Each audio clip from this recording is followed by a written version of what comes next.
Quais são as práticas que ferem o terceiro mandamento da lei de Deus? Esse é um mandamento um tanto quanto polêmico, porque diz respeito a uma profecia de Daniel, onde acusam a igreja de mudar, né, os mandamentos da lei de Deus como um ato pecaminoso, não é? De distorção daquilo que Deus nos deixou. E, no entanto, é o contrário, não é? Olá, amados, paz e bem. Hoje nós vamos discorrer sobre este tema do terceiro mandamento, não é? Nós vemos no livro do Êxodo, no livro do Deuteronômio, onde nos falam dos mandamentos sobre o dia de sábado, não é? Mas nós mudamos para o domingo. Bom, isso é um tanto quanto óbvio. De forma breve, aqui a minha maneira, eu vou trazer um entendimento. Então, no Antigo Testamento, que era a antiga aliança, Deus havia libertado o seu povo no sábado. Também Deus criou, não é? A realidade até o sábado, e no domingo ele descansou. Mas na nova aliança, na plenitude da revelação divina, na pessoa de Cristo Jesus, verdadeiro homem, verdadeiro Deus, ele nos liberta, assim como libertou outrora no Egito, ele nos liberta num dia de domingo. Então, nós celebramos o domingo como uma memória da nossa libertação enquanto espécie humana, não é? Enquanto gênero humano. Não sei o que caberia melhor, espécie ou gênero. Perdão a ignorância. Enfim. Então é isso, né? Vamos ver o que nos diz o Catecismo, no parágrafo 2168. O terceiro mandamento do Decálogo lembra a santidade do sábado. O sétimo dia é sábado, repouso absoluto em honra do Senhor. Êxodo 31, versículo 15, onde está essa parte. A propósito dele, a Escritura faz memória da criação, porque em 6 dias o Senhor fez o céu e a terra, o mar e tudo o que neles contém, mas repousou no sétimo dia. Por isso o Senhor abençoou o dia de sábado e o santificou.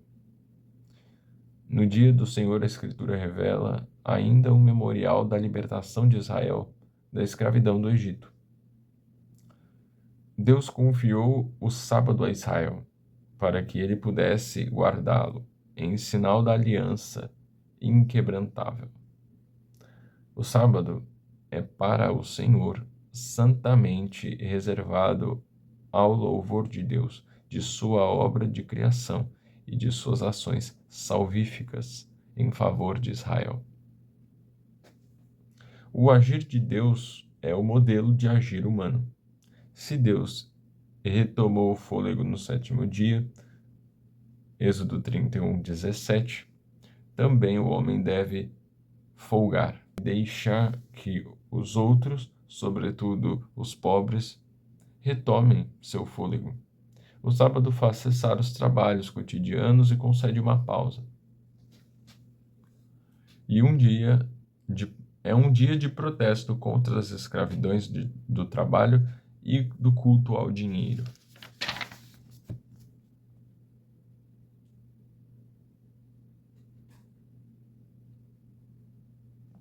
Então nós temos a fatídica passagem do Evangelho onde Jesus diz: o sábado foi feito para o homem e não o homem feito para o sábado. No capítulo 21, 74, ele nos vai dizer o dia da ressurreição, a nova criação.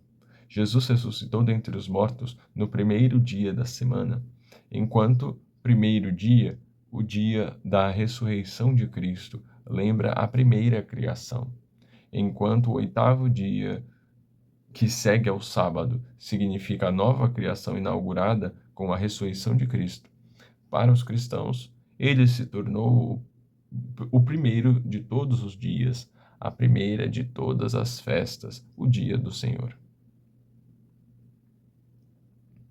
O dia do Senhor, dies dominica, né, do latim, de onde vem o nome domingo.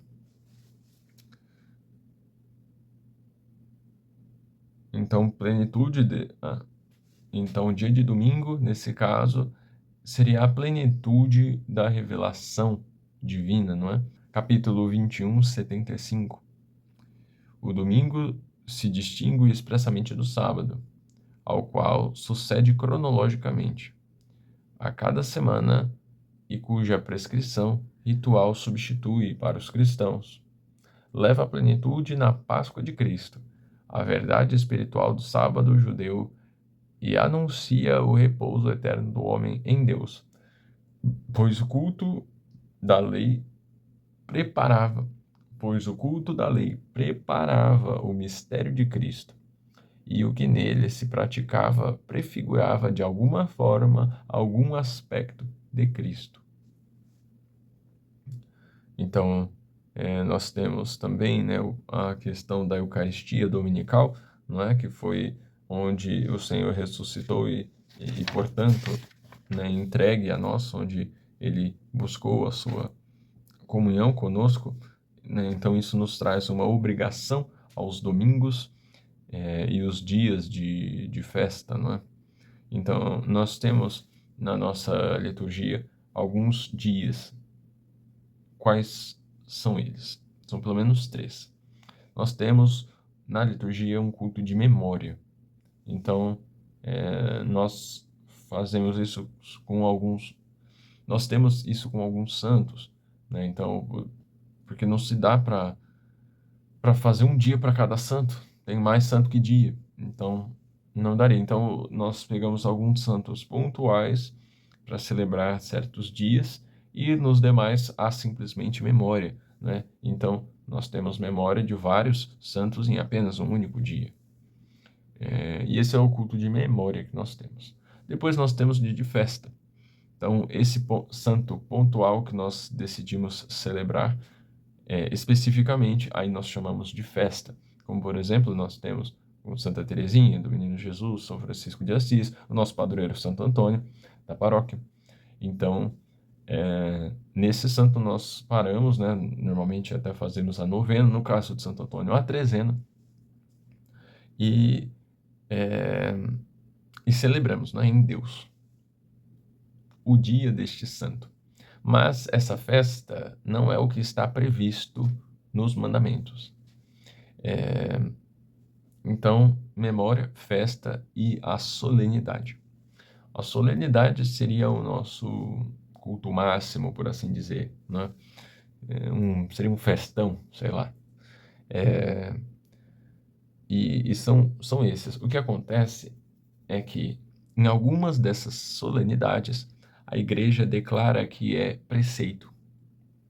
E onde é preceito que a igreja declara, então é aí que nós devemos cumprir o terceiro mandamento. É aí onde se torna a obrigação a missa, né? Claro, para quem quer permanecer em estado de graça, né? Senão você não é obrigado a nada. Então, é isso, essa é a diferença. E aí o catecismo que ele discorre, né, a respeito do dia de graça e a interrupção do trabalho, mas é resumidamente isso, tá certo? Como um ato de amor também, de zelo, de piedade, seria interessante nós acompanharmos a nossa liturgia, não é? Ela é tão rica, ela é tão bela. Então, acompanhar a nossa liturgia, né, os tempos litúrgicos. Então, se for o tempo quaresmal, dar mais atenções às mortificações, às penitências. Se for um tempo comum, que a gente possa sempre, né, independente do tempo, acompanhar as leituras daquele dia, o santo que a igreja nos propõe, né, a meditar os ensinamentos dele, a vida dele, o exemplo, não é? Então, isso tudo nos faz recordar, né, a grandeza da igreja, a grandeza do corpo de Cristo na terra, não é? Então, né, os seus mártires e, enfim, né, a vida, né, de todos os santos que são exemplo para nós e motivo de muita alegria, não é? Então é isso, né? Acompanhar os nossos tempos litúrgicos, a nossa liturgia, juntamente, óbvio, com as leituras, né? O centro da nossa liturgia é a leitura, não é a palavra de Deus, não só a palavra escrita nas Sagradas Escrituras, nos documentos da igreja, mas também, né, a própria Eucaristia, que é a palavra de Deus, né, que é o próprio Deus, aliás, encarnado, né, vivo, ressuscitado, corpo, sangue, alma, divindade. Então, essa é a recomendação, tá certo? Muito obrigado, vou ficando por aqui. Deixem nos comentários o que acharam, alguma sugestão, enfim. Muito obrigado. Tchau, tchau, salve Maria.